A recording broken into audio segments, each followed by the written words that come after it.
Alright, at the beginning of the episode, we can see Thomas pulling Annie and Clarabelle during the very busy summer day. Holiday makers love to sightsee, and when weather is fine, there's no better place to be. And here we can spot our first goof. Clarabelle is facing the wrong way. And in the next scene, she's flipped to her normal direction, while Annie is facing the wrong way now. Anyway, Thomas met Percy at the Tinmouth Hall. Hello, Thomas. You look cheerful. I wish I could take children today instead of trucks. They're the vicar's Sunday school. Thomas has a mark on his face, and he has a big gap between his face and eye. Later, Percy met Harold at the airfield. Bad weather's due. My help's always needed. Mind how you go, Percy. Ah, off, Percy. As long as I've got rails to run on, I can go any— This coach has a crooked roof. One day, Percy met Edward at the Elsa Bridge, but Edward was worried. Be careful, he warned. There's a storm coming. A promise is a promise, thought Percy, no matter what the weather.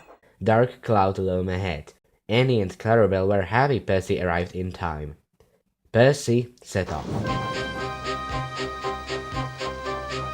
Percy struggled on past coastal villages and into the countryside. The river was rising fast. I wish I could see, complained Percy, as he battled against the rain. More— Annie and Clarabelle swapped their positions. Oh, hissed Percy. Percy has some big chip on his boiler. Percy's driver and fireman had to find some more firewood. I'll have some of your floor— Wait a second. Look how that fence is sticking out of water. He was previously completely under the water. Percy's fire was soon burning well, and he felt more comfortable again. Then Percy saw Harold. Oh dear, thought Percy. Harold's come to laugh at me. Something thudded onto Percy's boiler. Ow! Exclaimed Percy. He needn't throw things.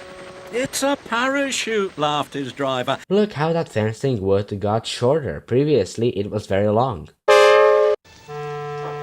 Percy bravely continues on with his journey and begins losing steam again, but keeps going. And at last, exhausted but triumphant, he brought the train home.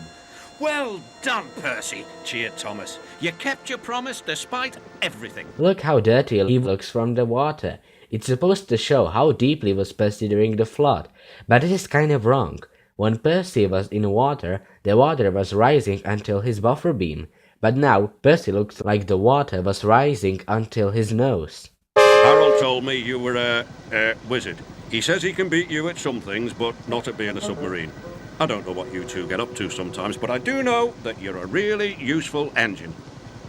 Oh, sir, whispered Percy. So those are all of the goofs found in Season 3 episode, Percy's Promise. I hope you all enjoyed this video, my dear train lovers, and I'll see you next time.